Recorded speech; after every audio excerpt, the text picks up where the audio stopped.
You have 30 days to find somewhere else to live, my sister said, standing in the kitchen doorway of the house where I'd grown up, the house where I'd spent the last 6 years caring for our dying parents, the house she hadn't set foot in more than twice during all those years. This isn't your home anymore, Caroline.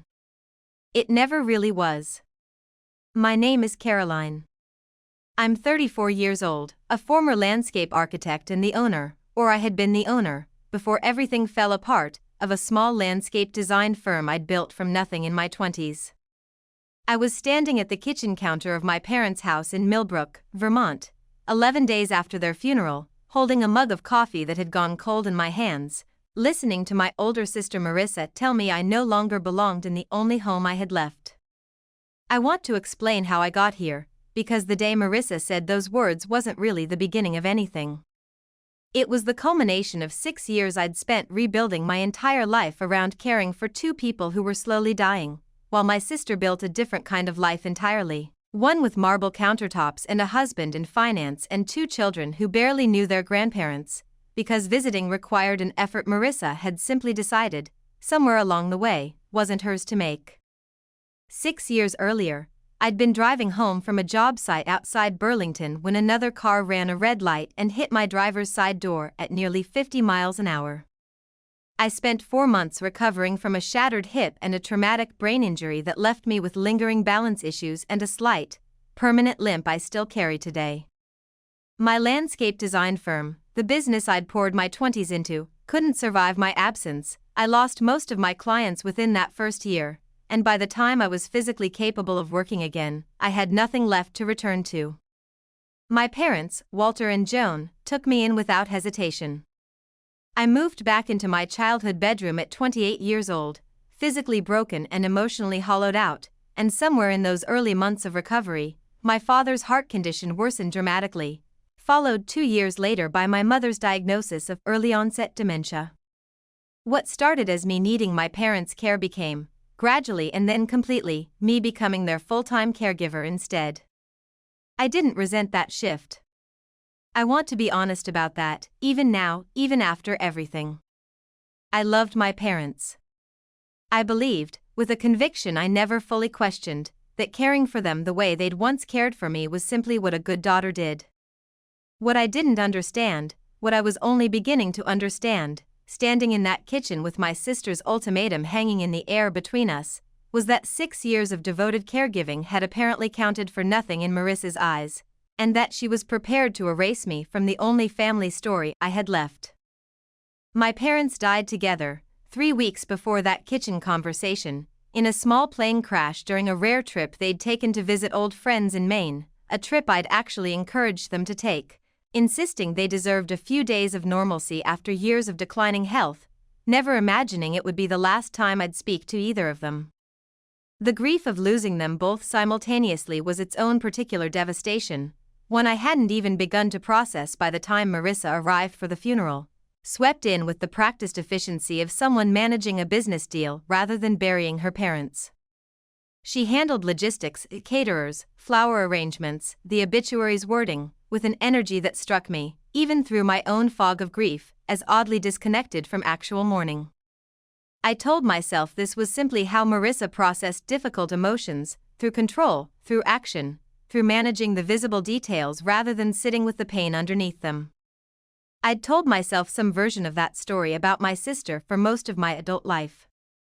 It was at the funeral reception, surrounded by relatives and family friends I hadn't seen in years, that Marissa first mentioned the will, casually, almost in passing, while we stood near the dessert table our mother's longtime friend Diane had organized.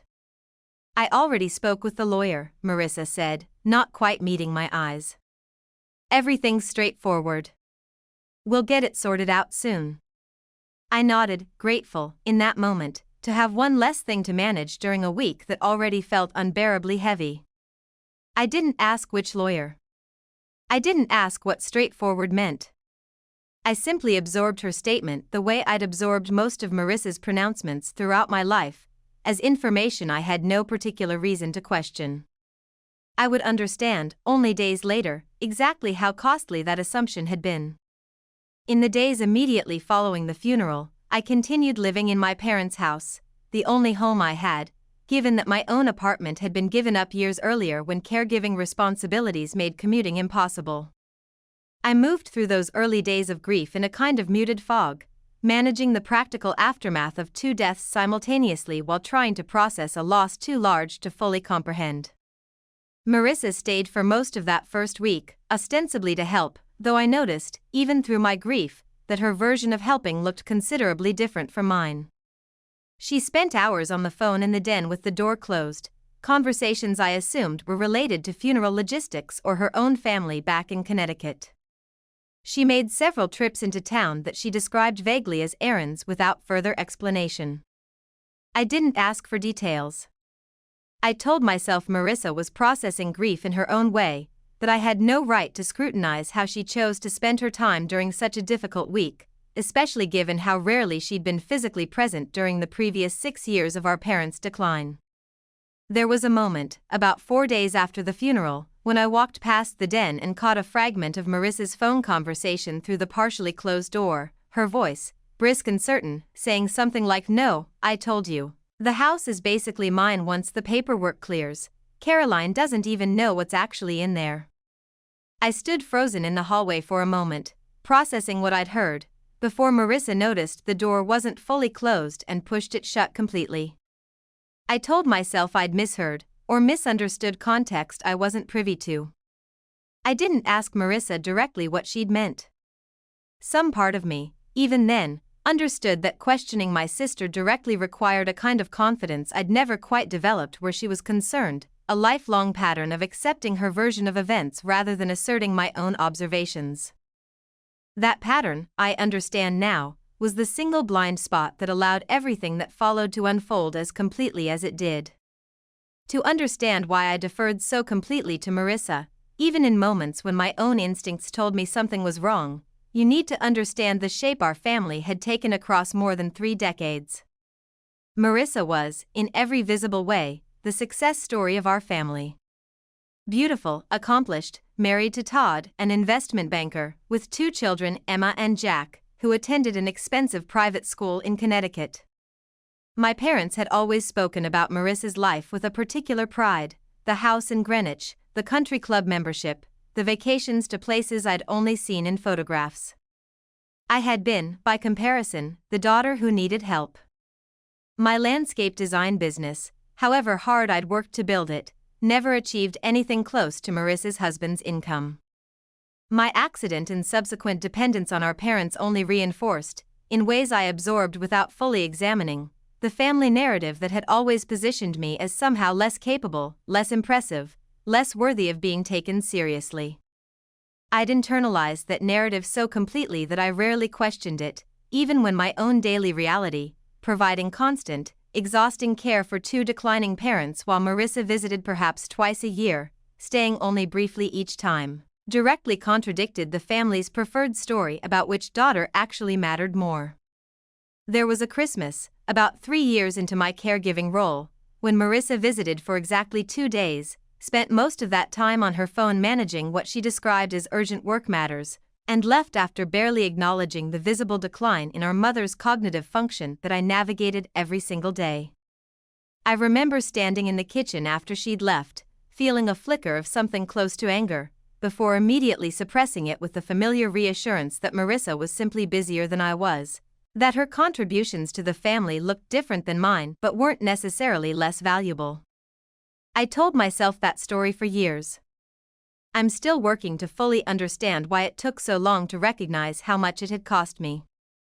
The week after the funeral, with Marissa having returned to Connecticut, I found myself alone in my parents' house for the first time since their deaths, surrounded by the accumulated physical evidence of 6 years of caregiving. Medical equipment I hadn't yet removed, my mother's medication schedule still taped to the refrigerator, my father's reading glasses still resting on his nightstand exactly where he'd left them. It was during this period of solitary grief that the unease I'd felt during the overheard phone fragment began resurfacing with greater insistence. I found myself replaying Marissa's words from the funeral reception: "I already spoke with the lawyer, everything's straightforward," and noticing, with growing discomfort, how vague that statement had actually been. I decided, finally, to call Gordon Pratt, the attorney whose name I recognized from my parents' financial documents, the one who'd helped them with various legal matters over the years. I wanted simply to confirm what Marissa had described, to understand the practical next steps for settling the estate. Gordon's assistant scheduled me for a call 2 days later, and when Gordon himself came on the line, his first words created an immediate, disorienting confusion. "Caroline, I'm so glad you called directly.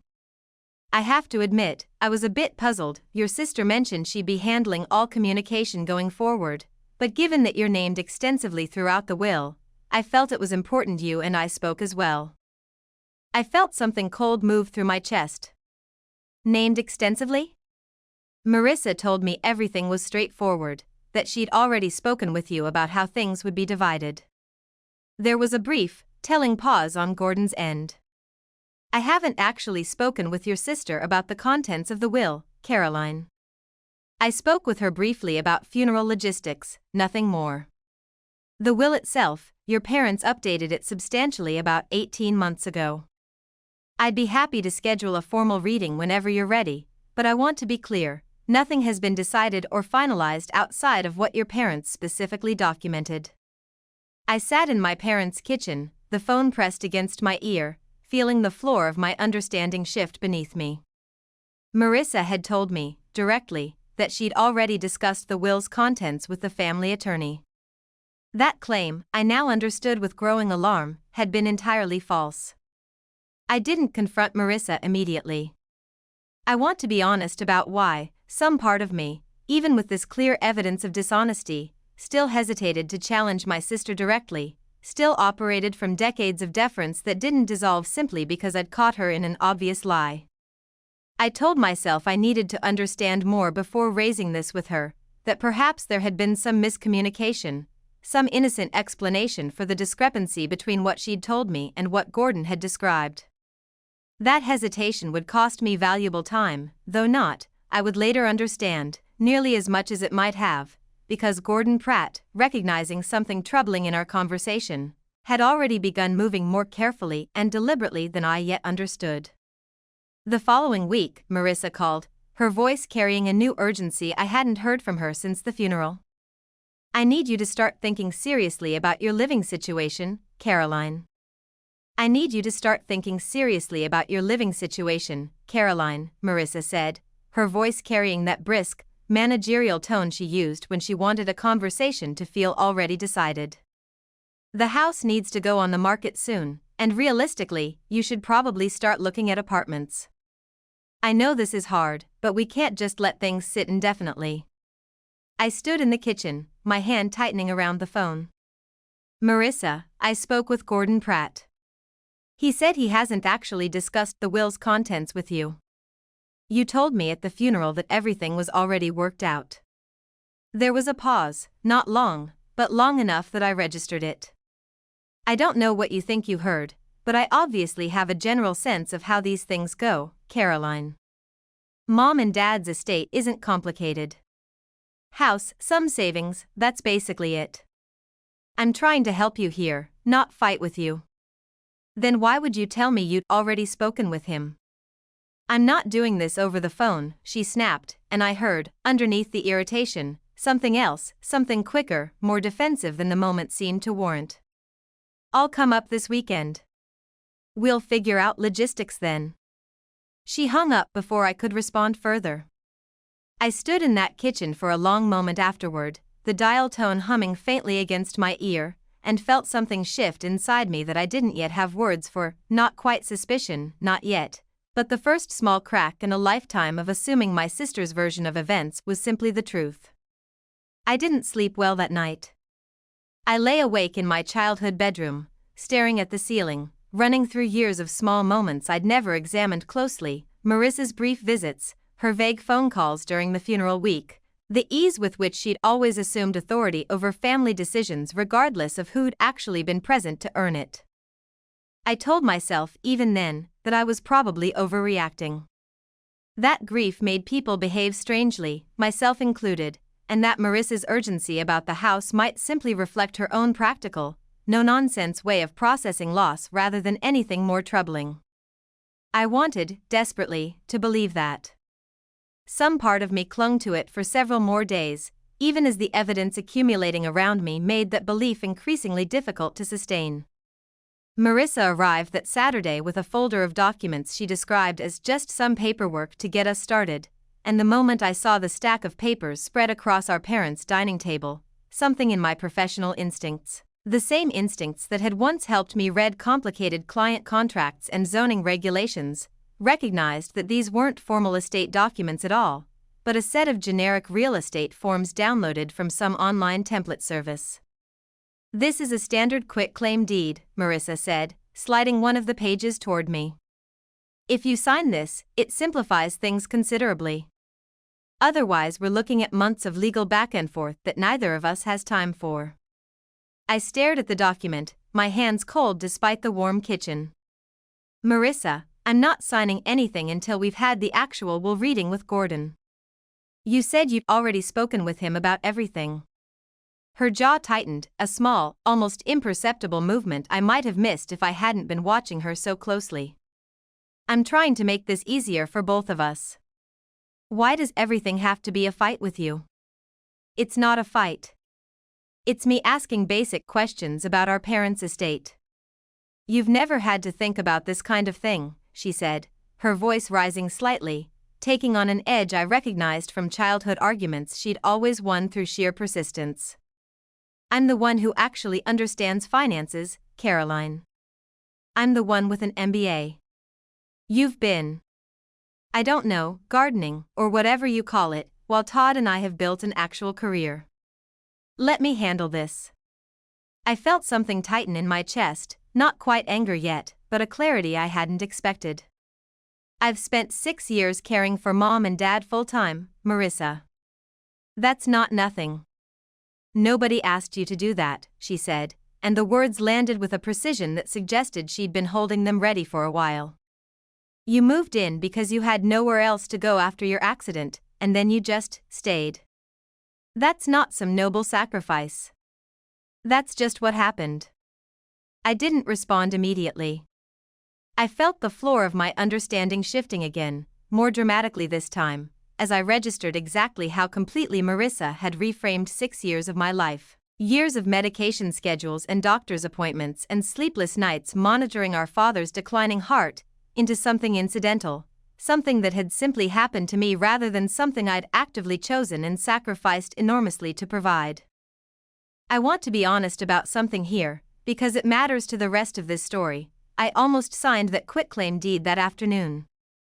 Some part of me, exhausted by the confrontation and still operating from decades of deferring to Marissa's confidence over my own judgment, genuinely considered simply giving her what she wanted in order to avoid prolonged conflict during an already devastating period of grief.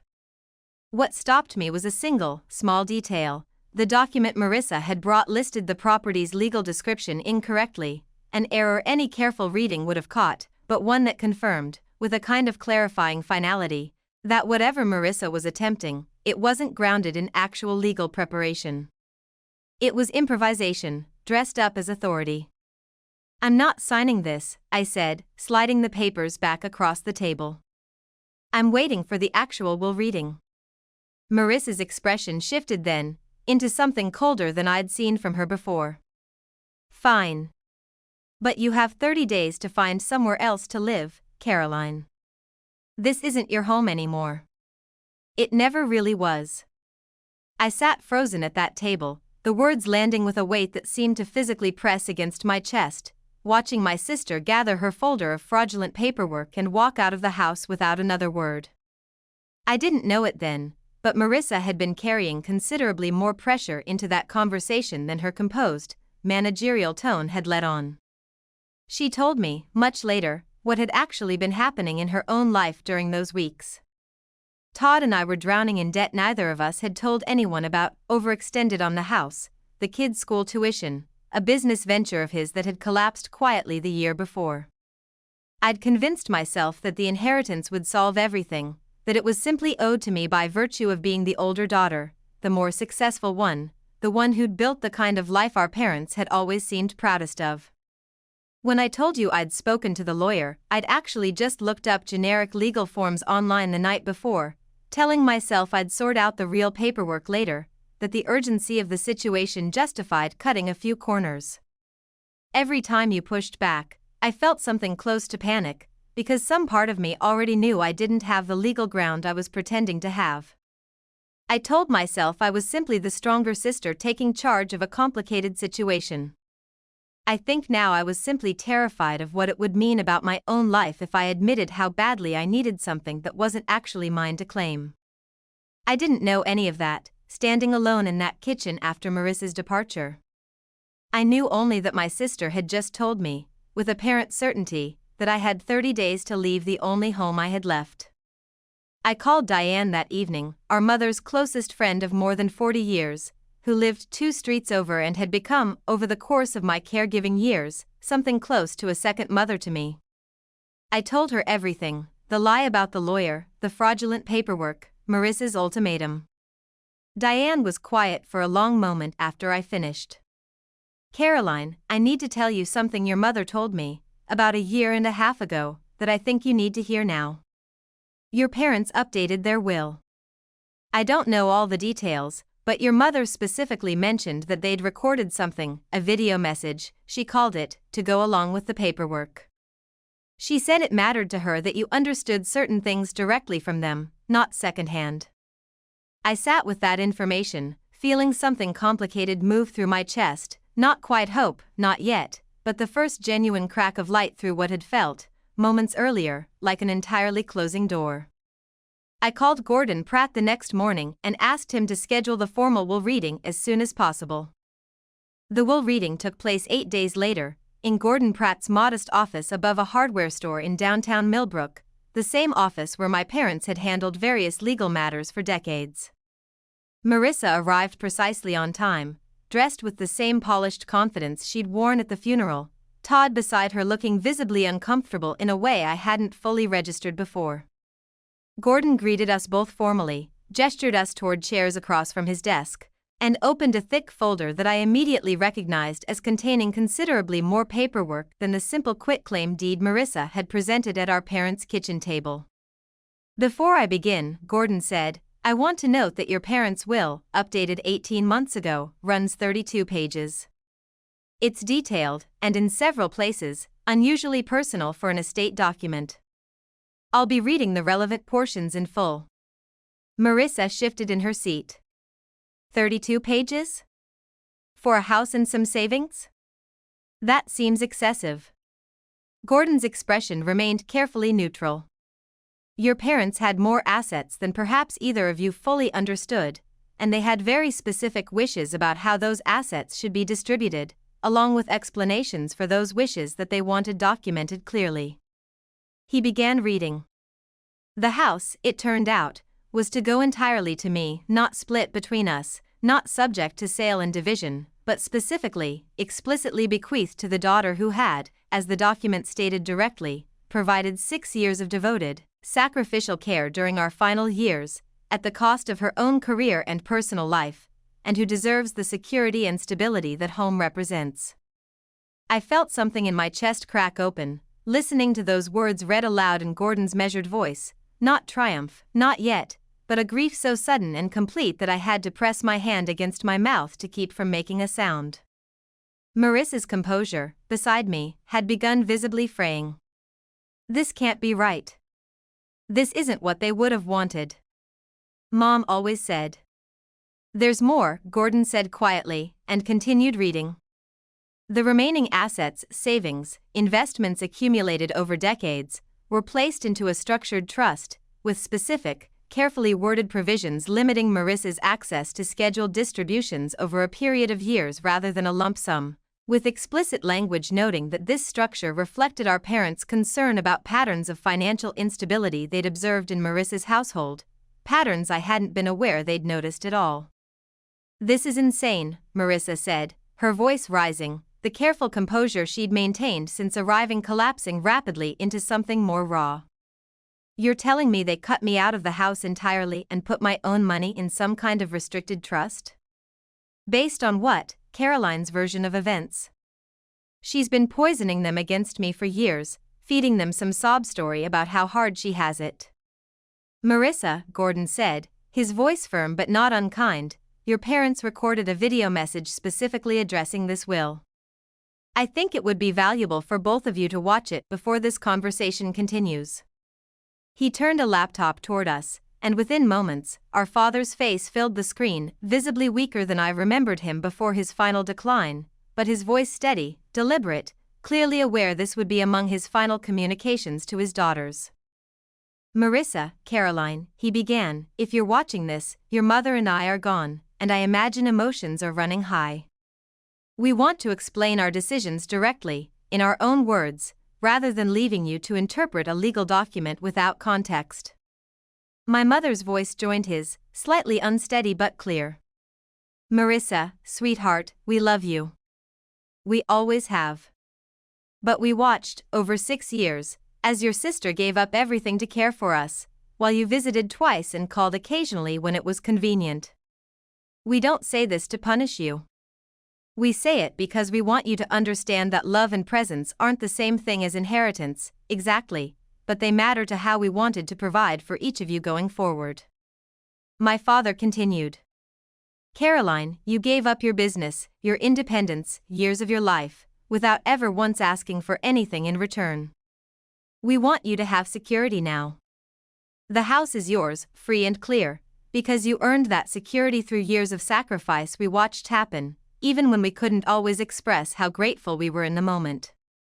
The video continued for several more minutes, practical explanations about the trust structure for Marissa, expressions of love for both of us, a final, simple statement from my mother that I would replay countless times in the months that followed. We're not choosing one daughter over the other. We're simply trying, finally, to see clearly what each of you actually needed from us, and to provide it as honestly as we know how. The room fell silent when the video ended. Marissa sat frozen for a long moment, her face working through something I couldn't fully read, before she stood up abruptly, knocking her chair backward. This is fraud, she said, her voice cracking now, tears beginning to track down her carefully made-up face. You manipulated them, Caroline. You isolated them from me on purpose, made yourself indispensable so you could inherit everything. I didn't manipulate anyone, I said, my voice steadier than I expected, the calm clarity that had been building in me since that kitchen table conversation finally settling into something solid. I drove Dad to dialysis 3 times a week for 2 years. I managed Mom's medications when she couldn't remember her own name some mornings. I was here, Marissa. Every single day, for 6 years. You weren't. Because I had a family to take care of, she shouted now, the careful composure completely gone. A husband, children, an actual life that needed me. I needed a life too, I said quietly. I had one, before the accident. I gave it up to be here. You made choices about how to spend your time. I'm not asking you to feel guilty about those choices. I'm just not going to let you rewrite what actually happened because the outcome doesn't favor you. Marissa turned toward Todd, who had remained silent throughout the entire reading, his discomfort visibly deepening with each passing minute. Say something, she demanded. Tell them this isn't fair. Todd's expression, when he finally spoke, carried none of the supportive solidarity Marissa seemed to expect. Marissa, I think we need to talk about this privately. Not here. Something in his tone, defeated, exhausted in a way that suggested this conversation extended well beyond the will reading itself, seemed to land on Marissa with unexpected force. She looked at him for a long moment, something flickering across her face that looked, briefly, like genuine fear rather than outrage. I need air, she finally said, and walked out of Gordon's office without another word, leaving Todd to gather the folder of fraudulent paperwork still sitting, untouched and irrelevant, on the corner of the desk. In the weeks following the will reading, I moved through a strange combination of grief and vindication that I hadn't anticipated needing to navigate simultaneously. The house, finally and legally mine, felt different to live in, not because anything physical had changed, but because the constant uncertainty of the previous month had lifted. replaced by something I could only describe as the beginning of actual ground beneath my feet. Marissa didn't contact me for nearly 3 weeks after that day in Gordon's office.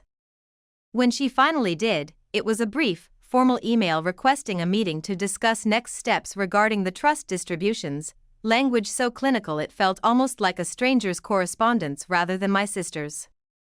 We met at a coffee shop in town, neutral ground, and Marissa arrived looking different than I'd seen her in years, smaller somehow, the polished confidence stripped down to something more uncertain. "I need to actually explain what happened," she said, after several minutes of strained, surface-level conversation about logistics. Not the version I gave at Gordon's office. The real one. Todd and I have been in serious financial trouble for almost 2 years.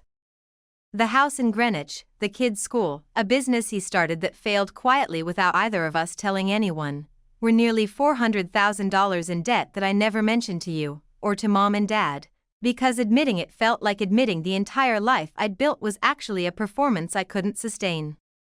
When Mom and Dad died, I genuinely convinced myself, almost immediately, that the inheritance would solve everything, that it was simply owed to me, somehow, because I'd always been the daughter people expected more from, the one with the MBA, the one who was supposed to have everything figured out. I told myself the lie about already speaking with Gordon because I needed it to feel true, needed the urgency to feel justified, even though some part of me knew, the entire time, that I was building something on a foundation that wasn't real. Every time you pushed back, every time you asked a question I couldn't actually answer, I felt this rising panic that had nothing to do with you and everything to do with how close I was to having to admit, to everyone, including myself, how badly I'd failed at the life I'd spent years performing for our parents.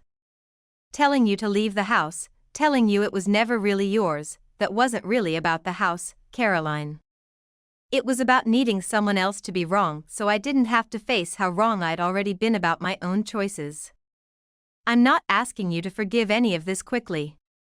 I know what I said to you, what I tried to do. I just needed you to understand the actual shape of it, instead of just the version where I look like a villain with no explanation behind it.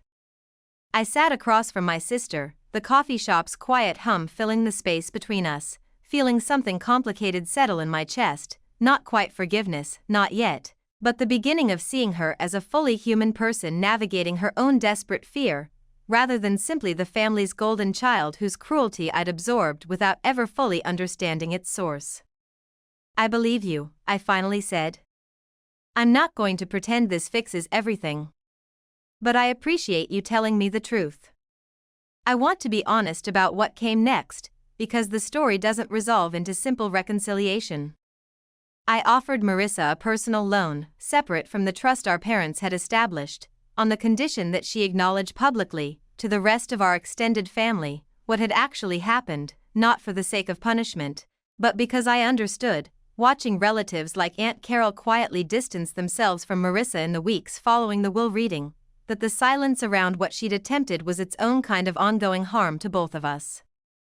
Marissa declined the public acknowledgement, though she did send a private letter several weeks later, a genuine, carefully written apology that I've kept, even now, in the drawer where I keep the few physical items I have left of my parents.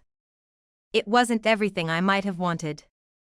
But it was honest in a way our relationship had rarely managed before. I kept the house. I rebuilt my landscape design business slowly, working initially with neighbors and old clients who remembered my work before the accident, gradually expanding as my confidence returned alongside my physical capabilities. Nora, a young woman who'd briefly worked as a part-time aide for my mother during her final year, became, unexpectedly, both a close friend and eventually a business partner, helping me rebuild the firm into something steadier than what I'd lost. My relationship with Marissa remains complicated, not fully repaired, not entirely severed, existing in a careful middle space defined by limited contact and boundaries I no longer apologize for maintaining.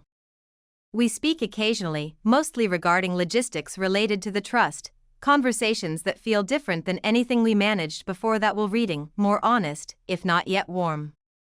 I am still living in my parents' house, the home I once believed I might lose entirely, tending the garden my mother loved and my father helped me design decades ago, before any of this began.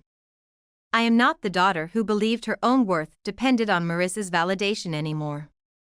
I'm someone who finally understands that 6 years of devotion never needed anyone else's recognition to have been real, valuable, and entirely, unmistakably mine. There's a particular kind of family pattern that's difficult to recognize because it doesn't announce itself as cruelty, it simply looks like one sibling being naturally more capable, more deserving of authority, while the other's sacrifices quietly fade into the background of family mythology. I spent years not questioning Marissa's confidence because questioning it felt, somehow, like questioning the entire architecture of a family that had always positioned her as the success and me as the daughter who simply needed help. Looking back, the overheard phone call through that partially closed door wasn't simply an isolated incident, it was the first visible edge of something far more calculated than I let myself fully consider in the moment. I had pieces of this deception before I had its complete shape, and I understand now that I wasn't naive so much as deeply practiced at deferring to my sister's version of events over my own clear observations. The real turning point wasn't the will reading itself, dramatic as that day was, it was the moment, alone in my parents' kitchen, when I finally called Gordon Pratt directly instead of simply accepting Marissa's second-hand account of what our parents had decided. I had spent 6 years believing that quiet, consistent devotion would eventually speak for itself, without my ever needing to assert my own version of events. What I learned, finally, sitting in that lawyer's office listening to my father's recorded voice, is that sometimes the people who love us most need to document the truth explicitly, because they understand, even from beyond the grave, how easily quiet sacrifice can be erased by louder, more confident claims. I think, too, about Marissa's confession in that coffee shop, how much of her cruelty toward me wasn't really about me at all, but about a desperate fear of her own failure that she'd never found the courage to name honestly until she had nothing left to lose by speaking. That doesn't excuse what she attempted. But it helped me finally release a question that had haunted me for years, not whether I deserved better, which I now understand clearly that I did, but why my sister needed so badly to believe I deserved less. What I learned, in the end, wasn't really about the house, or even about the inheritance, though both mattered enormously. It was about understanding that sacrifice doesn't require an audience to be meaningful, and that the people who truly see your devotion, even if they can only express that recognition through a will read aloud after they're gone, are the ones whose validation actually matters. If there's one thing I'd want anyone listening to this to take with them, it's this: notice when your quiet, consistent presence is being treated as something incidental rather than something chosen, sacrificial, and worthy of recognition. Notice when someone else's confidence is being mistaken, by you and by everyone around you, for actual authority over the truth. You don't have to wait for a will reading to trust what you already know about your own worth. I hope you don't have to. But if some part of this story sounded familiar, if some part of you recognized yourself in the daughter whose devotion was quietly overlooked while someone else's absence was excused, let this be the moment you stop waiting for permission to believe your own story. I'm not angry anymore, most days. I'm something steadier than that now. Something that finally feels, after 6 years and everything that followed, completely and quietly my own.